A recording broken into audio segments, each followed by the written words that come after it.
Thank you, Chairman Graham, Ranking Member Merkley, and members of the committee. Thank you for having me here to testify on the President's budget request for fiscal year 2027. I look forward to a productive conversation on how to continue the fiscal progress we've made so far. When President Trump took office, the nation was facing financial catastrophe under the failed leadership of the Biden administration and decades of status quo spending strangling our nation. Those decades produced nothing in the area of fiscal restraint. A lot of talk about the problem, but utter futility about doing anything about it.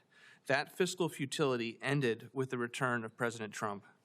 In just 1 year, the Trump administration and Congress have made historic progress on righting our fiscal ship, the speed and scope of which have not been seen in Washington for many years. The President drove enactment of the Working Families Tax Cut Act, which is a once-in-a-generation legislation to end fiscal futility, invest in critical priorities, and cut and extend taxes for working Americans. This bill bent the cost curve for federal spending, achieving nearly $2 trillion in mandatory savings, while securing historic investments in our nation's defense and the Department of Homeland Security without corresponding increases in objectionable non-defense spending.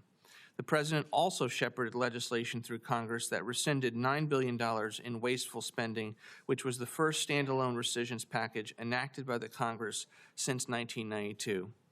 He canceled $3 billion in excessive spending that was wrongly designated as an emergency by Congress and executed a historic pocket rescission to eliminate $5 billion in wasteful foreign aid. Upon signing this year's appropriations bills, President Trump continued to bring discretionary spending under control.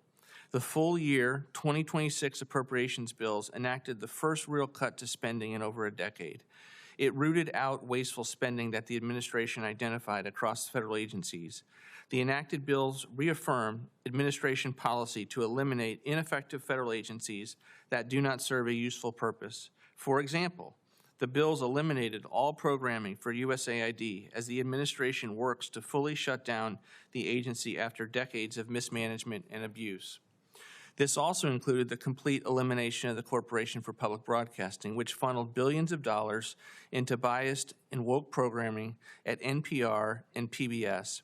We look forward to working with you to achieve even more progress in this year's appropriation cycle. The 2027 budget builds on the President's vision by continuing to constrain non-defense spending and reform the federal government. The budget proposes a 10% cut to non-defense compared to 2026 levels.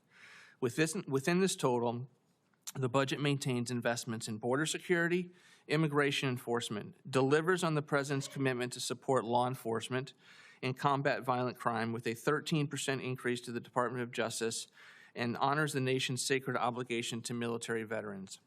In addition, the 2027 budget eliminates wasteful green new scam projects that are dependent on foreign supply chains, returns control of education back to American families, and roots out waste, fraud, and abuse in programs both at home and abroad, ensuring that every taxpayer dollar makes America safer, stronger, and more prosperous.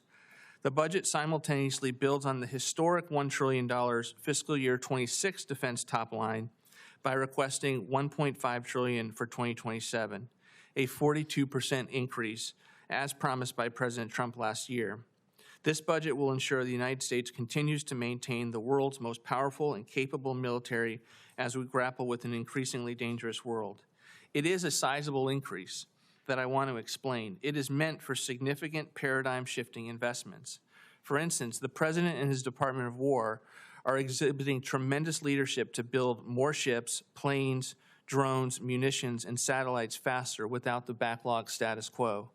For the industrial base to double and triple capabilities, actually build more facilities, not just add shifts, it requires multi-year agreements to purchase into the future.